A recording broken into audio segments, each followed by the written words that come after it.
बिस्मिल्लाहिर्रहमानिर्रहीम, अस्सलाम वालेकुम। एक तरफ पीडीएम इजलास तो दूसरी तरफ पीपल्स पार्टी और नून लीग के दरमियान बैकडोर राब्ते हो रहे हैं। खबर यह है कि अपोजिशन जमातों के दरमियान जमी बर्फ पिघल रही है। बड़ी खबर यह है कि पीपल्स पार्टी ने नून लीग को एक बड़ी पेशकश की है। कहा गया है कि पंजाब और विफाक में हुकूमत गिराए, वज़ीर आज़म और वज़ीर आला अपना ले आए। पीपल्स पार्टी की जानिब से दावा किया जा रहा है कि पंजाब में 31 हुकूमती MPs जबकि विफाक में 25 से ज़ायद अरकान असम्बली तहरीक अदम एतमाद में साथ देंगे। इस ऑफर के जवाब में मुस्लिम लीग नून ने मुशावरत के लिए वक्त मांग लिया है। दूसरी जानिब हुकूमत मुखालिफ अपोजिशन इत्तेहाद PDM हुकूमत के खिलाफ फिर से सरगर्म हो चुका है। PDM सरबराह मौलाना फजल रहमान की सरबराही में होने वाले अहम इजलास में हुकूमत के खिलाफ आइंदा की हिकमत अमली पर मुशावरत की गई है। हुकूमत को टफ टाइम देने के लिए बड़े फैसले लिए गए हैं। इजलास के बाद मीडिया से गुफ्तगू करते हुए PDM सरबराह मौलाना फजल रहमान ने हुकूमत को शदीद तनकीद का निशाना बनाया है। अपोजिशन इत्तेहाद ने इंतखाबात तरमीमी बिल पर हुकूमत को टफ टाइम देने का फैसला किया है। PDM इंतखाबात और इलेक्ट्रॉनिक वोटिंग मशीन से मुताल्लिक बिल पर सख्त मौक़िफ़ इख्तियार करेगी। साथ ही ऐलान ये भी किया गया है कि 29 अगस्त को कराची में जलसा आम होगा। इजलास ने मुल्क में बदतरीन महंगाई की शदीद तरीन अल्फाज में मजम्मत की है। हुकूमत ने महंगाई, बेरोजगारी और जुल्म के रिकॉर्ड तोड़ दिए हैं। आवाम का जीना दुभर हो चुका है। जालिमाना टैक्सों और IMF की शराइत पूरी करने के लिए आवाम के वजूद से खून का आखिरी कतरा भी निचोड़ा जा रहा है। 21 अगस्त को इस्लामाबाद में स्टीयरिंग कमेटी का इजलास होगा। 28 अगस्त कराची में सरबराही इजलास होगा। 29 अगस्त कराची में PDM के ज़ेर एहतमाम जलसा आम मुनक़द किया जाएगा। ये मशीन धांधली करने का सबसे आसान तरीन तरीका है कि नेब और FIA सियासी इदारे बन चुके हैं। ये मुल्क के चाचे मामे बनने वाले अपने घरों में आराम कर रहे हैं। हमारी नज़र में ये हमसे बहुत PDM एक तरफ इलेक्ट्रॉनिक वोटिंग मशीन से मुतालिक सख्त मौक़िफ़ अपनाने जा रही है तो दूसरी तरफ वफाकी वज़ीर साइंस और टेक्नोलॉजी शिबली फराज की जानिब से अरकान पार्लियामेंट और स्पीकर कौमी असम्बली को तैयार करदा वोटिंग मशीन पर ब्रीफिंग दी गई है। उन्होंने ये दावा किया है इलेक्ट्रॉनिक वोटिंग मशीन इंटरनेट से मुंसलिक नहीं है, इसलिए हैक नहीं की जा सकती। शिबली फराज की जानिब से सियासी जमातों को माहिरीन को बुलाकर जांच पड़ताल करने की दावत जो है वो भी दी गई है। PDM इजलास के बाद शहबाज शरीफ साहब ने हुकूमत को तनकीद का निशाना बनाया है कि नवाज शरीफ की बीमारी पर सियासत नहीं होनी चाहिए। उन्होंने वाज़े किया कि नवाज शरीफ इलाज करवाए बगैर पाकिस्तान वापस नहीं आएंगे, जबकि इससे पहले साबिक वज़ीर आज़म नवाज शरीफ की ताज़ा तरीन medical reports Lahore high court में जमा कर दी गई हैं, जिसमें यह बताया गया है कि मियां नवाज शरीफ बीमार हैं और डॉक्टर्स ने उन्हें सफर करने से भी रोक दिया है। मेडिकल रिपोर्ट्स के मुताबिक साबिक वज़ीर आज़म दिल, गुर्दे, शुगर समेत मुख्तलिफ बीमारियों में मुब्तला हैं। लंदन में उनका बेहतरीन इलाज जारी है। नवाज शरीफ की हालिया ताज़ा तरीन मेडिकल रिपोर्ट्स और PDM इजलास पर हुकूमत की जानिब से तनकीद की जा रही है। नवाज शरीफ जो हैं कि NRO दे दें, सजाएं खत्म हो जाएं, लूटा हुआ पैसा वापस ना मांगे जाए तो वो अगली ही फ्लाइट पे वापस आ जाएंगे। वहां पर पिज़्ज़े खा रहे हैं, कॉफी पी रहे हैं, एक इंजेक्शन तक नहीं इन्होंने लगवाया और ये दरबदर हैं इस वक्त। और हम ये चाहते हैं कि ये पाकिस्तान आए और आकर यहाँ पर अपनी सजा पूरी करें। जिनके धरने, जिनके अदम एतमाद, लॉन्ग मार्चेस सारे जो है वो उसका बयानिया मुंह के बल नीचे पड़ा हुआ है और अब जो है वो ये रोते धोते रहेंगे। इनका एक ही मकसद है, वो है अबू बचाओ मुहिम और किस तरीके से जो है वो आल बचाओ। वज़ीर दाखिला शेख रशीद की जानिब से भी अपोजिशन पर शदीद तनकीद की गई। उनका कहना था कि इमरान खान लकी हैं, उन्हें इतनी नालायक अपोजिशन मिली है। PDM को अभी तक अदम एतमाद की समझ नहीं आ रही, ये खला में भी लटक जाएं। इमरान खान 5 साल पूरे करेगा और आइंदा बजट में तहरीक इंसाफ जो है वो ही पेश करेगी। मैं अपोजिशन को ये कहना चाहता हूँ कि हाथ आसमान पे ले जाओ, पाँव जमीन पे ले आओ, खला में लटको। इमरान खान टिका के 5 साल पूरे करेगा। बिलावल भुट्टो जिस दिन का पैदा हुआ है वो अदम एतमाद पे चल रहा है। मेरी तरफ से तो 16 फरवरी से नवाज शरीफ फारग है। उसका पासपोर्ट 16 फरवरी को कैंसिल हो चुका है और शहबाज शरीफ ने अपील नहीं की ECL से निकालने की, उसका टाइम भी खत्म हो चुका है। अपोजिशन ठुस है। इमरान खान लकी आदमी है, मैं आपको कहता हूँ वो मुकद्दर का सिकंदर है। ऐसी नलायक अपोजिशन मिली। अब सवाल यह है कि पीडीएम में जान डालने की कोशिशें किस हद तक कामयाब हो सकेंगी। क्या पीडीएम अब इलेक्ट्रॉनिक वोटिंग मशीन पर ही सियासत करेगी? अगर इलेक्ट्रॉनिक वोटिंग मशीन का रास्ता ना रोका तो लाएहमल जो है वो क्या होगा? इसके साथ साथ बात ये भी करेंगे कि क्या नून लीग पीपल्स पार्टी की जानिब से दी जाने वाली ऑफर को कबूल करेगी, क्योंकि एक ऑफर जो है वो पीपल्स पार्टी की तरफ से भी काफी अट्रैक्टिव जो है वो सामने आ रही है। खुरम दस्तगीर साहब हमारे साथ मौजूद हैं जी, रुकने कौमी असम्बली मुस्लिम लीग नून के रहनुमा। बहुत शुक्रिया खुरम साहब प्रोग्राम में ज्वाइन करने के लिए। खुरम साहब, ये पीडीएम में जान डालने की कोशिशें हो रही हैं, एहतजाजी तहरीक आपने अनाउंस कर दी, कराची का जलसा अनाउंस कर दिया। मुझे ये बताइएगा कि क्या आपको लगता है कि पीपल्स पार्टी और एएनपी के बगैर वो जान डाली जा सकेगी जो कि आप लोग एक्सपेक्ट कर रहे हैं, या फिर पहले जो एक हाइप थी पीडीएम की वो वापस बन सकेगी? जो आने वाले आम इंतखाबात हैं उन्हें साफ, शफाफ और मुदाखलत से पाक रखना जो है वो मकसद है। एक आइन की अमलदारी हमारा नस्पुलैन है, मीडिया की आज़ादी। सही। अच्छा, मुझे खुरम साहब ये बताइए कि पीडीएम का बुनियादी मौक़िफ़ था कि ये जो नाजायज़ हुकूमत है लेकिन उसे ख़त्म होना चाहिए, लेकिन अब जो है वो चीज़ें उस तरह से नज़र नहीं आ रही। अब ऐसा लग रहा है कि आप लोगों का फोकस जो है वो इस टेन्योर, इस हुकूमत इसके ये टाइम पूरा करती है नहीं पूरा करती, उससे ज़्यादा जो है वो अगले इलेक्शन के ऊपर है। तो क्या ये तासुर दुरुस्त है?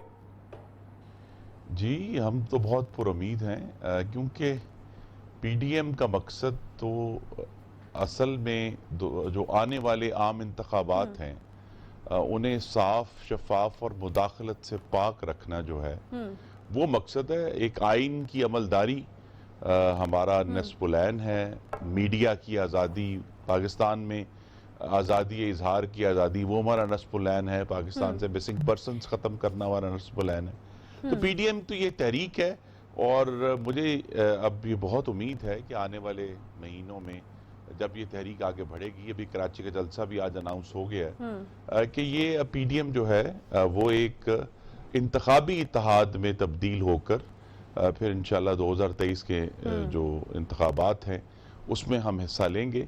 और एएनपी और पीपल्स पार्टी का भी कहना ये है कि उनके भी मकासद यही हैं, तो अगर तो वो हमारे साथ मिलकर ये हासिल करें तो बहुत अच्छी बात है, लेकिन अगर वो नहीं है तो फिर भी हमें ये जो नस्पुलैन है वो तो लेकर चलना है अपनी आने वाले नस्लों के लिए और पाकिस्तान को एक वफाक के तौर पर इकट्ठा रखने के लिए। खुरम साहब, मुझे ये बताइएगा कि ये जो बिलावल साहब अभी ऑफर कर रहे हैं वो आपके लिए अट्रैक्टिव नहीं है? वो ये कह रहे हैं जी तहरीक अदम एतमाद लाते हैं, पहले पंजाब में वज़ीर आला के खिलाफ और उसके बाद फिर वफाक में भी लाएं, वज़ीर आला भी अपना ले आए, वज़ीर आज़म भी अपना ले आए, तो ये तो आपके लिए तो बड़ी अट्रैक्टिव ये ऑफर मुझे लग रही है। तो आप लोग इसके बारे में क्या सोच रहे हैं? जी देखिए, इसमें चूंकि इस हुकूमत को जो एक लाने वाले लोग हैं वो इस पर बज़िद हैं कि वो जो 2018 का एक सिलेक्टेड इंतखाब था उसके ज़रिए उनका ख्याल था कि मुल्क को बेहतर तरीके से चलाया जा सकता है, लेकिन अब बैक वक्त जब मईशत का और खारजा पॉलिसी का और पाकिस्तान के वफाक का एक कलैप्स होता हुआ, इन्हदाम होता हुआ हमें नज़र आ रहा है। हुकूमत जितनी मर्जी इस पे अपनी गलत और झूठी खबरों के ज़रिए आवाम को गुमराह करने की कोशिश करे, लेकिन कहते हैं कि जी सीमेंट ज्यादा बिक गया। भाई सीमेंट की चपातियां तो लोगों को बनाकर नहीं खिला जा सकती। पाकिस्तानी भूखे हैं, उनके बच्चे भूखे हैं। उन्होंने कहा जी देखें ये कारें और मोटरसाइकिलें जी रिकॉर्ड फरोख्त हुई हैं, रिकॉर्ड फरोख्त नहीं हुई, अभी तक भी 2018 के लेवल तक नहीं पहुंच सके जिस पर हम छोड़कर गए थे। गाड़ियों की सेल भी और मोटरसाइकिल्स की सेल भी, ये तो अपने लिहाज से कह रहे जी हमारा रिकॉर्ड है, इनका रिकॉर्ड तो इंतहाई भयानक है। लेकिन ये भी बात है कि ये अजीब इस हुकूमत की अगर आप गौर करें पॉलिसी है कि आटा हर रोज महंगा हो रहा है और गाड़ियां सस्ती हो रही हैं। भाई इससे तो मईशत नहीं चलेगी, क्योंकि पाकिस्तान को पहले तो रोटी चाहिए, गाड़ी वाले तो बहुत कम। खुरम साहब, अभी आप लोग भी शायद इस तरफ बात नहीं करें। आप लोगों का जो लाइहा अमल है वो कानून साजी और इलेक्ट्रॉनिक वोटिंग जो मशीन है उसको मद्देनजर रखकर एक लाइहा अमल जो है वो बनाया जा रहा है, बज़ाहिर ऐसा लग रहा है। मुझे बताएगा कि अगर आप लोग ये नहीं कर पाते, अगर इसको नहीं रोका जा सकता, तो ये भी मुमकिन है कि अगला आने वाला इलेक्शन जो है पीडीएम उसका बॉयकॉट कर दे? जी बिलावल साहब के पास अगर ऐसे कोई इतलात हैं कि इसको मुमकिन बनाया जा सकता है मावराए आइन मुदाखलत के बगैर इस तहरीक अदम एतमाद को, तो फिर तो ज़रूर आकर बात करें। हमारे दरवाजे हमेशा खुले हैं हम पार्लियामान में इकट्ठे बैठते हैं, बात करते हैं, वो तशरीफ लाएं और आके शहबाज शरीफ साहब से बात करें। इशू यही था और ये बार बार इस बात पर डिस्कशन हो चुकी है कि अगर तो ये मामला जो तहरीक अदम एतमाद का है वो भी तभी कारगर है अगर हम इस बात को यकीनी बना सकें। मैं ये जानना चाह रही हूँ कि जिस तरह कानून साजी और इलेक्ट्रॉनिक वोटिंग मशीन को मद्देनजर रखकर लाएहमल जो है वो तय किया जा रहा है, तो अगर आपको इसमें कामयाबी नहीं मिलती, यहाँ पे इस चीज़ को नाफिज होने से नहीं रोक पाते, तो फिर अगला लाएहमल क्या होगा? क्या बॉयकॉट भी किया जा सकता है अगले आने वाले इलेक्शन का? ये मुमकिन है क्योंकि इलेक्ट्रॉनिक वोटिंग मशीन जो हैं वो मुकम्मल तौर पर एक गैर शफाफ निज़ाम है और इसको इस पे जो दुनिया के जो एडवांस तरीन ममालिक में से एक जर्मनी का जो उनका सुप्रीम कोर्ट है, जिसे फेडरल कोर्ट कहते हैं, वो तो इनको गैर आईनी करार दे चुका है क्योंकि वोट देने का जो अमल है, वोट को रखने का अमल है और फिर उसके बुनियाद पे जो नताइज को कंपाइल करने का अमल है, ये तीनों अवामिल जो हैं वो गैर शफाफ हैं। और इसीलिए दुनिया के तमाम ममालिक जिन्होंने इलेक्ट्रॉनिक वोटिंग मशीन ट्राई भी की हैं, उनके अंदर भी अक्सर ने तो इसको अब गैर काबिल अमल कहा है कि ये काबिल अमल नहीं है और जो अभी भी इस्तेमाल कर रहे हैं वहां भी मुस्तकिल तौर पे अभी फ्रांस में अभी कल जो है ब्राजील के जो सदर हैं उन्हें बोल्सोनारो ने कहा जी कि आने वाला इंतखाबात अगर इलेक्ट्रॉनिक वोटिंग मशीन पे होता है तो हमें काबिल कबूल नहीं होगा, उसमें बहुत सारे इश्यूज हैं। तो इसीलिए ये इलेक्ट्रॉनिक वोटिंग मशीन कोई जादुई हल नहीं है पाकिस्तान का।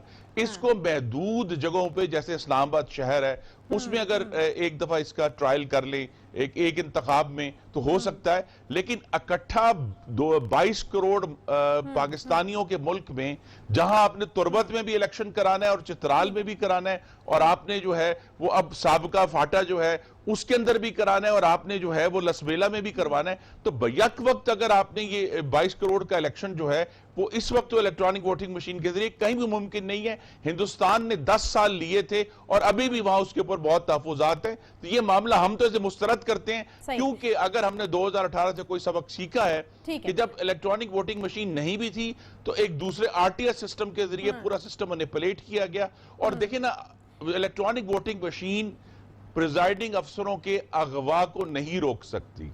इलेक्ट्रॉनिक वोटिंग मशीन जो है वो जब उन शहरों की गलियों में गोलियां चलाते हैं लोग सरकार के, वो उसको नहीं रोक सकते। इसके ऊपर आपका तहफ़्फ़ुज़ात है और आपको लगता है कि पूरे तरीके से जिस तरीके से इलेक्शन मैनिपुलेट होता है उसको नहीं रोका जा सकता। अच्छा, बैक टू द एहतजाजी तहरीक जिसका आपने ऐलान किया, मुझे ये बताएगा कि अभी जो अब पीडीएम के जो जलसे शुरू होने जा रहे हैं उसमें हमें कौन लीड करता हुआ नजर आएगा? मरीम नवाज साहिबा या फिर शहबाज शरीफ साहब? क्योंकि इससे पहले पीडीएम के जो जलसे होते रहे हैं उसमें मरीम नवाज साहिबा ही जो है वो लीड करती हुई नजर आ रही थी। जी, मुझे उम्मीद है कि हमारे दोनों जो कायदीन हैं, एक सदर हैं एक नायब सदर हैं, दोनों पीडीएम के जलसों में नजर आएंगे इंशाल्लाह। और मुस्लिम लीग नून का और पीडीएम का जो जमहूरी एजेंडा है जो 20 सितंबर 2020 को जिसका ऐलान किया गया था उसको लेकर ये दोनों जो हैं शहबाज शरीफ साहब भी और मरीम नवाज शरीफ भी इसको लेकर चलेंगे क्योंकि मकसद एक ही है कि पाकिस्तान में के आइन में जो वादा किया गया है कि इख्तिदार आला अल्लाह ताला के बाद मुंतखब नुमाइंदों के हाथ में होगा, हमने ये वादा पूरा करना है इंशाल्लाह। ठीक है जी, बहुत शुक्रिया। खुरम दस्तगीर खान साहब हमारे साथ मौजूद थे, रहनुमा मुस्लिम लीग नून। एक छोटा सा यहाँ पे ब्रेक लेंगे। ब्रेक के बाद जब वापस आएंगे तो बात करनी है हमें जी अफगानिस्तान की। वहाँ पर जो हालात हैं और वहाँ पर जिन हालात की जिम्मेदारी पाकिस्तान पर डाली जा रही है और कौन है जो पाकिस्तान के खिलाफ सोशल मीडिया मुहिम जो है वो चला रहा है, इसी पर बात होगी। एक ब्रेक के बाद साथ रहिए।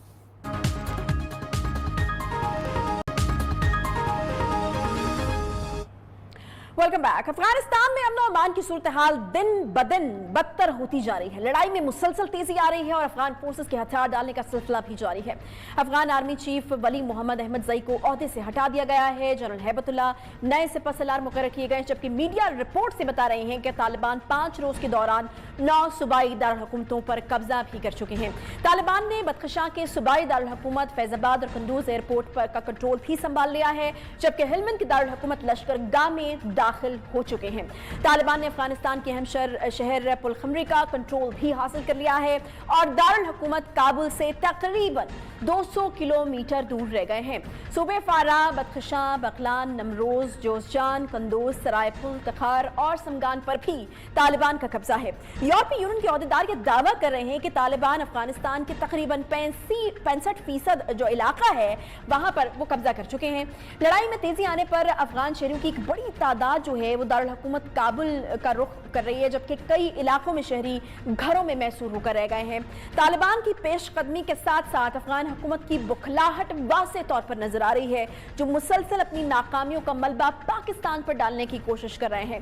पाकिस्तान के खिलाफ सोशल मीडिया पर मुहिम चलाई जा रही है। भारत पाकिस्तान के खिलाफ इस मुहिम को लीड कर रहा है, जबकि पाकिस्तान के अंदर से भी बहुत सारे लोग जो हैं वो इस मुहिम का हिस्सा बन रहे हैं और ये है तशवीशनाक बात इस तमाम मामले में। इस हवाले से वफाकी वज़ीर इत्तलात फवाद चौधरी और मुशीर कौमी सलामती मोईद यूसुफ ने एक मुश्तरका प्रेस कॉन्फ्रेंस भी की है और दुनिया के सामने ये रखा है कि किस तरह से सोशल मीडिया को पाकिस्तान के खिलाफ इस्तेमाल किया जा रहा है। मुशीर कौमी सलामती डॉक्टर मोईद यूसुफ ने इन सब को डिसइंफो लैब की कड़ियां करार दिया है।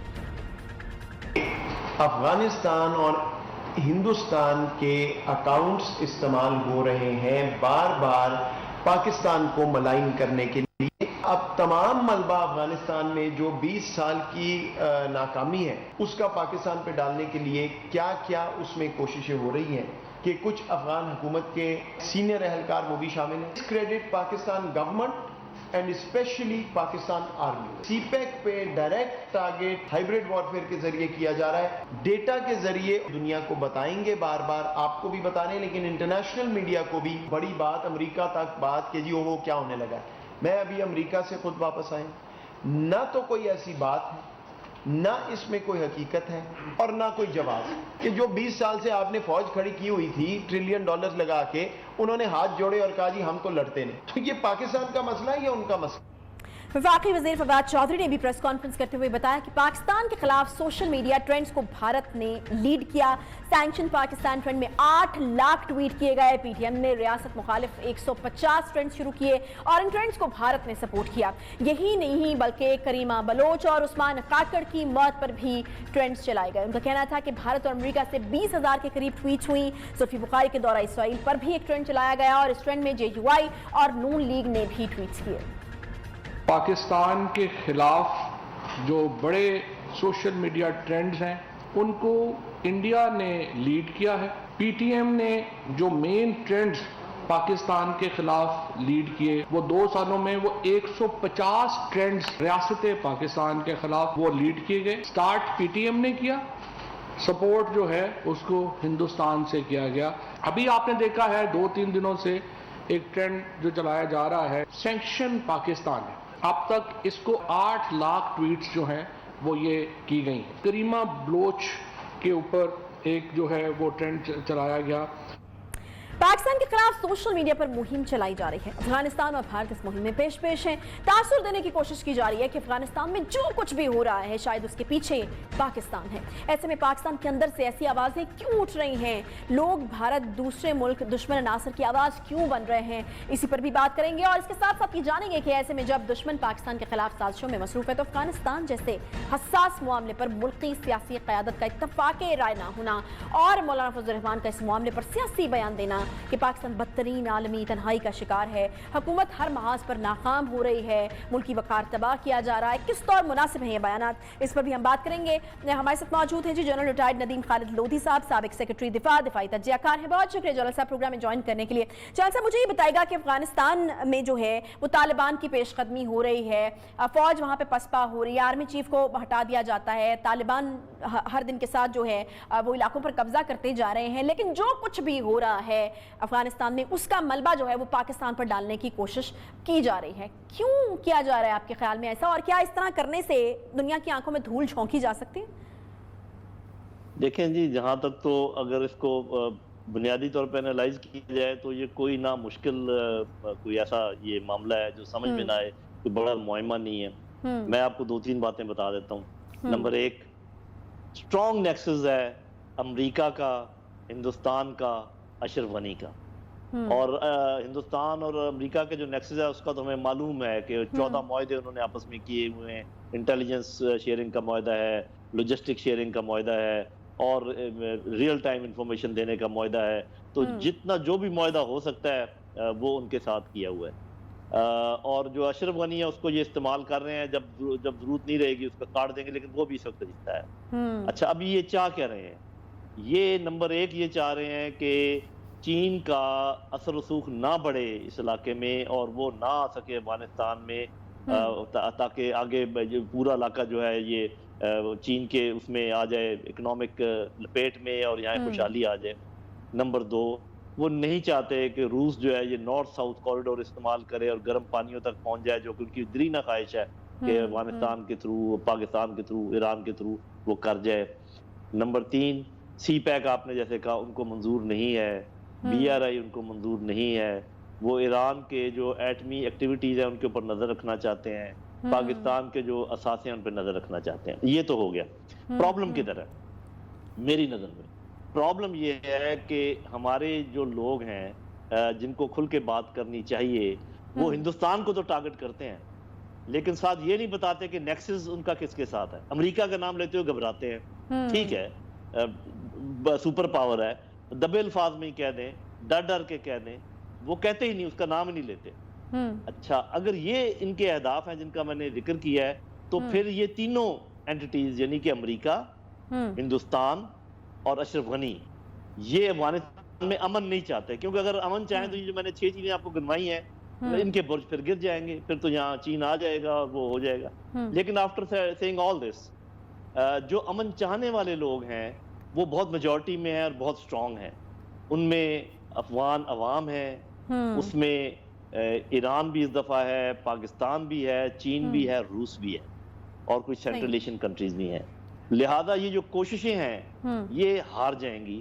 لیکن جتنے آپ نے باتیں کی, جتنی آپ پروپیگنڈا رہا ہے, جتنی خبریں آ رہی, وہ ساری آ رہی ہیں ویسٹ کی طرف سے کہ وہاں پر کچھ تو خون ہو رہا ہے, وہاں پہ بند ہیں فیملیز اندر اور لوگ گھبرائے ہوئے ہیں. میری بہن, بالکل جان صاحب, خانہ جنگی کے آثار تو بالکل واضح نظر آ رہے ہیں. تو کیا لگتا ہے آپ کو کب تک جو ہے وہ اشرف غنی جو ہیں اس تمام صورتحال کا فائدہ اٹھائیں گے؟ کیا لگ رہا ہے آپ کو؟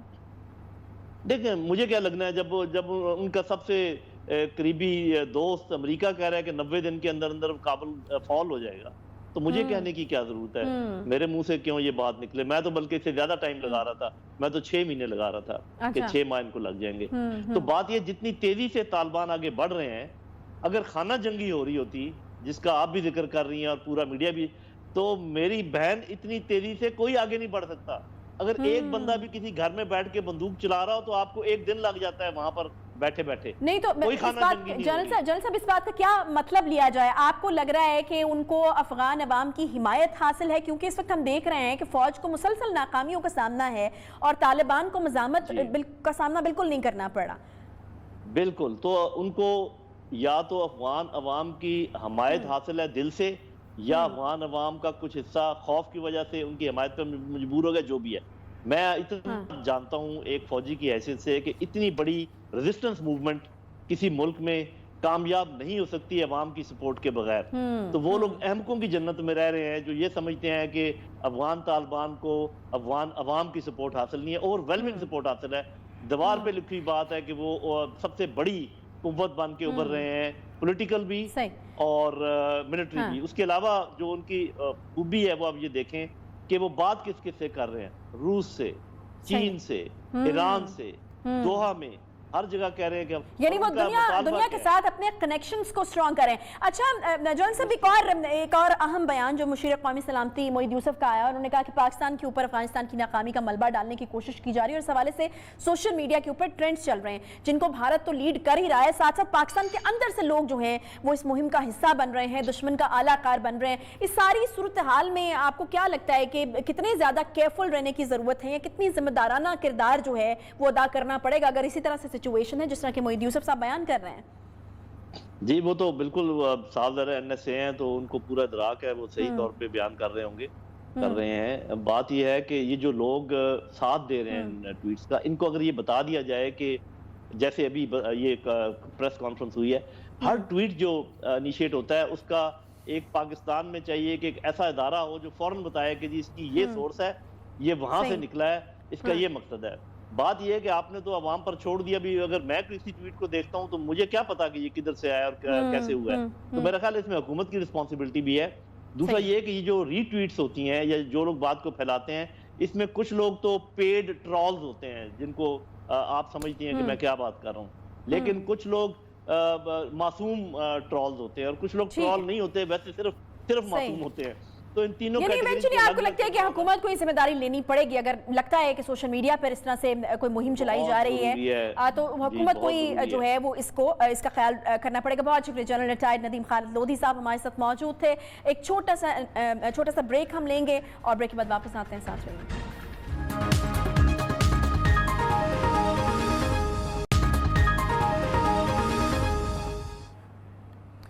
پاکستان میں آج اقلیتوں کا قومی دن منایا جا رہا ہے۔ یہ دن بانی پاکستان قائد اعظم کی 11 اگست 1947 کی تاریخ ساز تقریر کی یاد میں منایا جاتا ہے، جس میں انہوں نے یہ کہا تھا کہ آپ آزاد ہیں، آپ پاکستان کی ریاست میں اپنے مندروں، مسجدوں یا کسی بھی دوسری عبادت گاہوں میں جانے کے لیے آزاد ہیں۔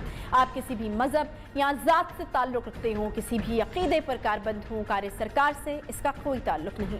آج اسی دن کی مناسبت سے ملکی قیادت کی جانب سے خصوصی پیغامات کا سلسلہ بھی جاری ہے، جبکہ دوسری طرف ایک اچھی خبر بھی ہے۔ رحیم یار خان میں چند دن قبل افسوسناک واقعہ پیش آیا تھا، مندر میں توڑ پھوڑ کی گئی تھی، جس کے بعد حکومت نے جو ایکشن لیا وہ بہت ہی زبردست ہے۔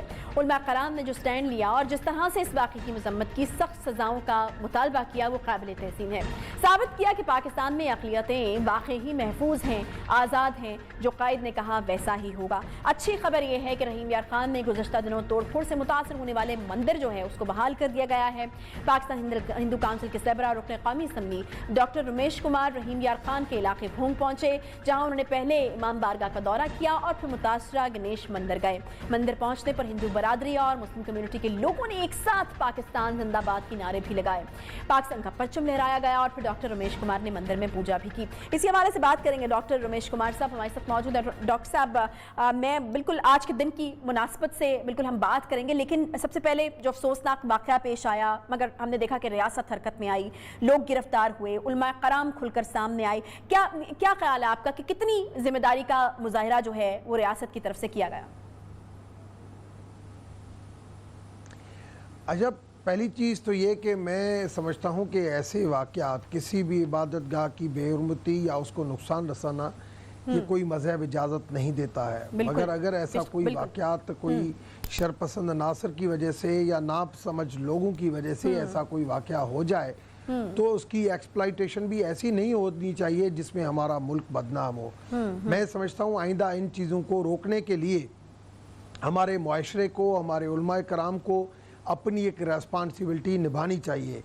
آج پاکستان کا اسٹیٹ، پاکستان کا پرائم منسٹر، پاکستان کے chief of army staff, Pakistan کے اعلیٰ عدلیہ کے چیف جسٹس گلزار احمد صاحب، اور انہوں نے یہ ثابت کر دیا کہ جب بھی ایسا کوئی واقعہ ہوا ہے، آپ نے دیکھا کہ ٹیری مندر کا واقعہ ہوا، گلزار صاحب پہلے وہ بندے تھے جس نے ایکشن لیا۔ آج بھی جب یہ واقعہ ہوا، میری پرائم منسٹر سے بات ہوئی، چیف جسٹس نے مجھے بلا لیا، آرمی نے مجھ سے پوچھا، چیف نے پوچھا، یہ سارا کچھ جو ایکشن ہوا، مگر سب سے بڑھ کر وہاں پہ جو کمیونٹی، اس نے جو آج جب میں وہاں پہ پہنچا ہوں، میں رات رحیم یار خان پہنچا ہوں، آج مائنارٹی ڈے تھا، اور میں نے یہ عرض کیا تھا ساری اپنی کمیونٹی کو کہ ہم اپنے مندروں کے اوپر پاکستان کا فلیگ ٹھہرائیں گے کہ کم سے کم سب کو پتا ہو کہ مائنارٹی ڈے جو ہے وہ بہت عقیدت اور احترام سے پاکستان میں منایا جاتا ہے۔ کیا جذبات تھے وہاں پر عوام کے؟ یقیناً دل آزاری ہوئی رحیم یار خان کے عوام کی، تو ابھی کیا ان کا اعتماد بحال ہوا ہے اس مندر کی بحالی کے بعد؟ دیکھیں، ایک تو لازمی ہے، میری کمیونٹی ہے، میرے جانے سے ان کی ہمت تھوڑی سی بڑی ہے، ایشو ضرور ہے کیونکہ لوگ وہاں پہ گرفتار ہیں، ابھی بھی 95 لوگ جو وہاں پہ گرفتار ہیں، بچہ انڈر سیکیورٹی ہے، اس کی کل ایف آئی آر جو ہے وہ خارج ہونے جا رہی ہے، مگر میں سمجھتا ہوں یہاں پہ انتظامیہ کی ڈائریکشن کلیئر ہے کہ 8 سال کے بچے کی ایف آئی آر ہم نے اس وجہ سے کاٹی کہ وہاں پہ حالات ایسے تھے جس کی وجہ سے ہم نے کاٹنی پڑی، مگر ہمیں پتہ ہے کہ 8 سال کی بچے کی ایف آئی آر نہیں ہونی چاہیے تھی، اس کے باوجود بھی ہم نے ایویڈنس اکٹھے کیے, کوئی ہمیں ایویڈنس نہیں ملا ہے کہ ہم اس علماء کو ایکشن لیں. اگر اس نے مارا ہے تو, اگر بچے نے پیشاب آگے کیا ہے اس کے خلاف سی سی ٹی وی ہے تو ہم اس کے اوپر, ان کو کوئی ایویڈنس نہیں ملا ہے جس کے بنیاد کے اوپر ایف آئی آر تو یہ خارج کر رہے ہیں. رہی بات جو لوگ سی سی ٹی وی میں آ رہے ہیں جن لوگوں نے مندر کو ڈیمیج کیا ہے, ان کو کافی لوگوں کو 95 کے قریب لوگوں کو پکڑ لیا گیا ہے. صحیح. اب جو پکڑا ہے وہ زیادہ تر لوگ باہر کے ہیں, بنگ شریف کے بھی نہیں ہیں.